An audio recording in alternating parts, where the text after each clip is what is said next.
Welcome to the Exos Edge, Coaching a Winning Workforce. I'm Mikayla Foss, Senior Virtual Performance Coach at Exos, and I'm here today with Laudermilk, Vice President of Research here at Exos. Hey Monica. Hey Mikayla. How are you today? I'm doing fantastic. Super happy to be here with you. Thriving. I love it. Yes.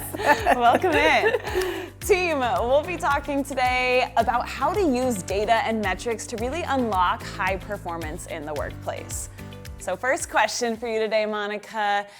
There is so much information out there. There's a plethora of data that we have access to in this new age world. So how are you really determining what's most important to focus on when it comes to high performance?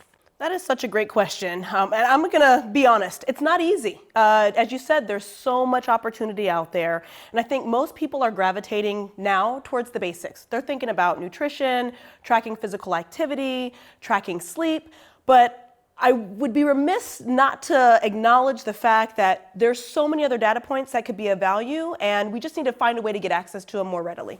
100%. I know myself as a coach, when wearables first became a thing, I was strapping into the watch, I had my ring, I still do because it's so nice to see where you are and really set those goals for yourself and kind of gamify the experience to say, here's where I'm at, here's where I want to be, how do we fill in the gaps, and to compete with your friends. Like Absolutely. Those are all such great things. But you mentioned there's more than just activity, sleep, nutrition. What else can we really be tracking? It's a great point. And one of the challenges I think that we have when we go beyond the basics of like diet and steps and things that you can use a wearable for or an app for, are those things are a little bit more nuanced. So things like connectivity or community to help combat feelings of loneliness. You think about stress, resilience, functional capacity. So how well are you able to withstand the load of both work and life? And then for women, of course, there's cycle tracking. I mean, that's become way more common these days, but it tends to be more from the perspective of symptoms and less from the perspective of performance. I love that you brought that up. The past few years, Exos, as you know, has been really involved in supporting women in work, sport, and life.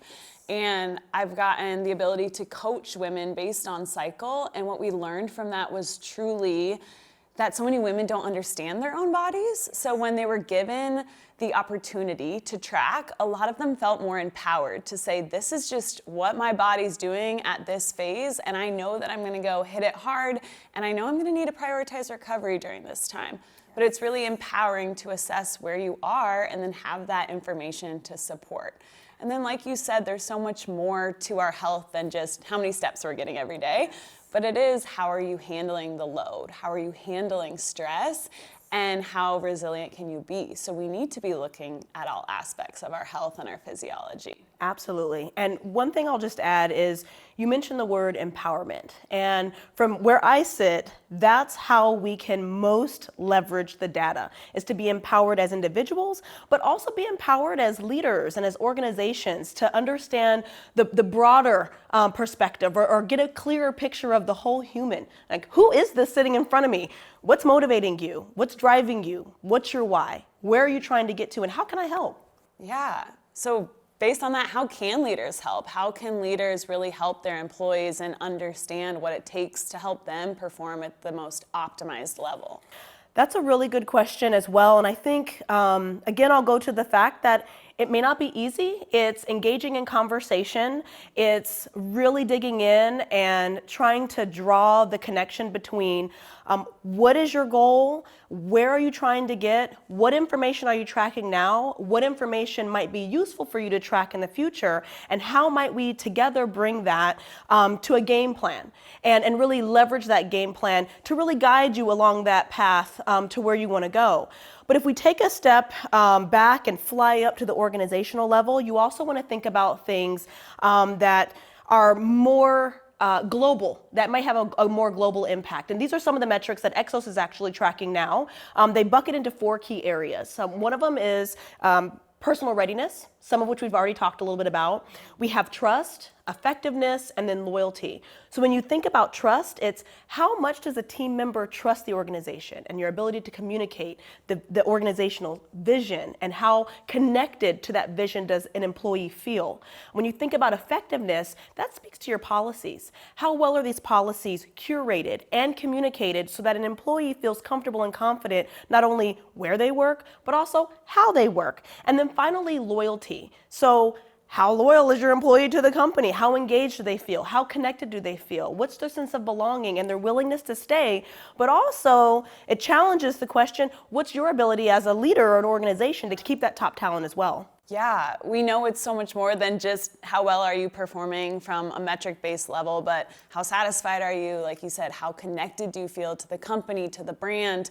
All those things that are going to make your employees perform better in the long term and sustainably, not just for the here and now and get burnt out from doing the most to try to hit whatever numbers, but really truly own what they're doing and believe in what they're doing and feel like they have that sense of belonging there. Absolutely. So how overall are you tracking these things? I know these are less of being able to see it on a watch. How are you looking at resilience, connectivity, loyalty? That's a great question. Right now, we're using survey-based, and I think that's common. You know, sometimes it's really just about taking a moment and asking a question, allowing an individual, a team member to tell you how they're feeling, and then tracking that, you know, over time. So the concept of pulse surveying and seeing how things are trending. That really gives not only that cross-sectional view, that current functional state, but how sustainable is this over time for both the individual, the team, and then the organization as a whole. And sometimes I think people just love feeling heard and seen, and like the company cares about them and is checking in. Yes. So I think even just the act of surveying someone shows a lot. Mm-hmm. But then after that happens, how are we saying, okay, here's the results we got. Say they aren't ideal. Say your employees aren't yet feeling fully supported. Yes. What do you do from there? That's a phenomenal question, because it's not data just for data's sake. It's not information just for information's sake. You want to start first at a particular division or team. So you can look globally and say, okay, as a whole, this is how we're doing. But is this data really trending in a particular area for a particular group? And if so, then you can say, hey, leaders, let's talk about what's going well and maybe what's not going so well. And let's put together a plan. So that way we can not only impact maybe the environment, but then really dig down to that individual level and create opportunities for people to connect. Maybe it's something like what we do here with the staff workouts, where you can kind of get together with your teammate, have some of that competitive edge, or maybe it's even coming off screen or out of office, going on a walk, and really being able to connect on that one-on-one level. And again, really deep dive into what is the motivating factors for that unique individual, how does that tie to their today, and how does that tie, more importantly, to their tomorrow. We're obviously really lucky to have things like the staff workout and get to connect with people in person. But I know a lot of employees are still working virtually from home, maybe a hybrid role. How do we make sure they feel included and connected to the organization as a whole if they don't have the luxury of being in person, or that's just not their role?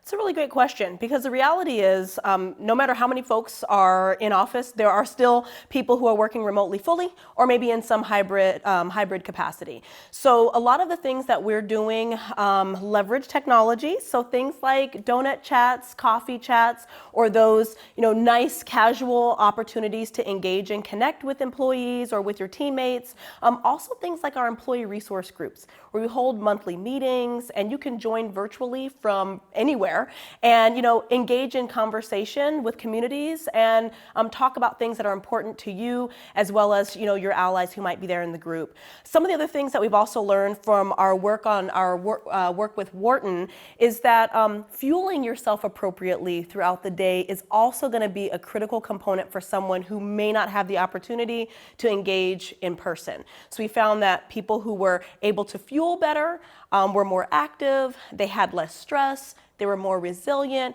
and at the end of the day, they were more productive as well. So you don't necessarily have to be in the office to take a stroll outside. It's just a matter of being strategic and intentional about how you plan your day. And as a leader, you can support those remote workers just as well.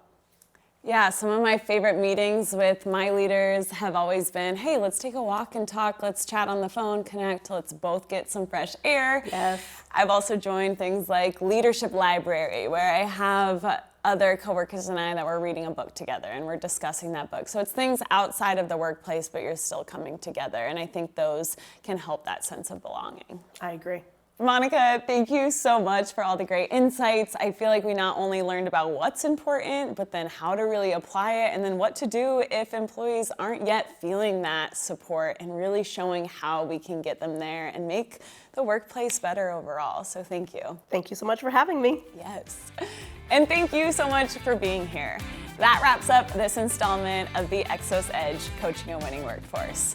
If you want to watch more, be sure to click the link in the description to subscribe, and we'll see you soon.